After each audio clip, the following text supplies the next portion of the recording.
आमच्या मनसैनिकांनी गाडी फोडली असेल तर त्याचा अभिमान आहे असं संदीप देशपांडे यांनी वक्तव्य केले।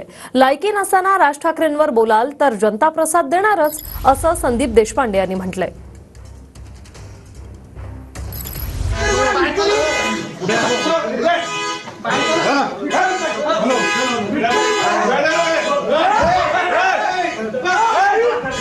आज अकोल्यामध्ये मनसे कार्यकर्त्यांनी जे आहे ते अमोल मिटकरींची गाडी फोडलेली आहे, काय त्यावरती प्रतिक्रिया? जर असं आहे, आमच्या महाराष्ट्र सैनिकांनी जर गाडी फोडली असेल तर आम्हाला त्याचा अभिमान आहे।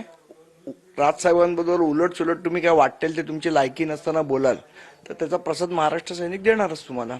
परंतु याच्या अगोदर देखील अमोल मिटकरी जे आहेत ते वारंवार राज ठाकरे असतील किंवा मनसे असेल याच्यावरती वारंवार टीका करताना पाहायला मिळत होते। आता देखील ते मनसेवरती आणि राज ठाकरेंवरती टीका करतात। शिशुपालचे पण 100 अपराध भरल्यावरच मारलेलं ना त्याला, त्यांचे 100 अपराध भरले, त्यामुळे महाराष्ट्र सैनिकांनी प्रसाद दिला।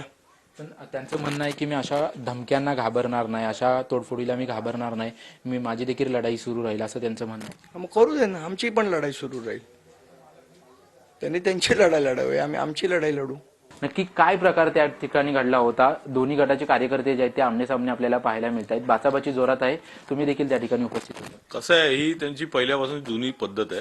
पहिला एक कट्टा बांधायचा, नंतर तिकडे एक वास्तू उभी करायची आणि ती एवढी मोठी वास्तू उभी करायची, तुम्ही बघितलं असेल जांभूळ मैदानामध्ये, तुम्ही जागेवर जाऊन बघा, तिकडे 15 बाय 15 फूटची ती जागा आहे, हाईट 15 फूट घेतलेली आहे, वरती स्लॅब टाकलेला आहे प्रॉपर। हा ज्येष्ठ नागरिक कट्टा होऊ शकतो का? ज्येष्ठ नागरिक कट्टा म्हणजे कॅनोपी टाकली वरती, खाली बसायला तिकडे बेंचेस टाकले, हे होतं।